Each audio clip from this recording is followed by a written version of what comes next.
Are working developing news on the backlash over efforts to keep students safe in local schools. Following an emergency meeting this afternoon, Providence's superintendent has agreed to change the way the district handles allegations of abuse involving school employees. And the union requested a change to a recent policy change they say led to a dramatic spike in teachers being placed on leave before abuse allegations were even investigated by the district. The district implemented the change earlier this year following the disturbing arrest of an elementary school gym teacher accused of molesting several students.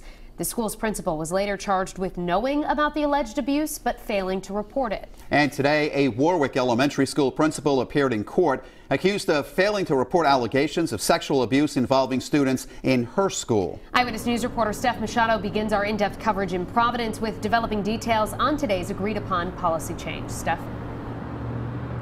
The school department says 72 employees have been placed on leave since the beginning of the year, either due to abuse allegations or allegations that they failed to report abuse. Now, the majority of them were returned to duty. The school district attributing the spike to overcautious reporting of incidents that may not have previously been considered abuse.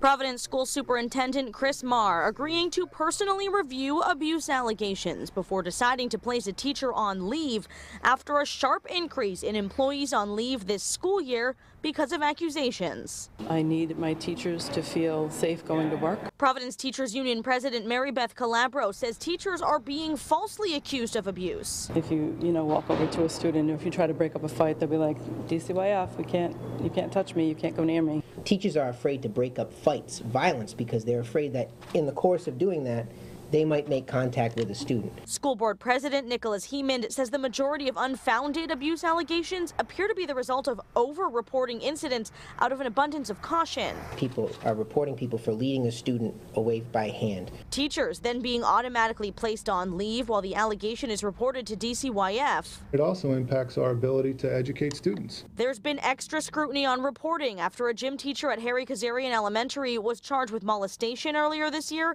and a principal was charged with failing to report the allegation. Mayor Jorge Alorza says state law on reporting may need to be clarified. There's some ambiguity in there, so reasonable suspicion. As a police officer, you might know what reasonable suspicion is, but as a teacher or school administrator, that's not entirely clear. And so abuse allegations will continue to be reported to DCYF within 24 hours. That is state law.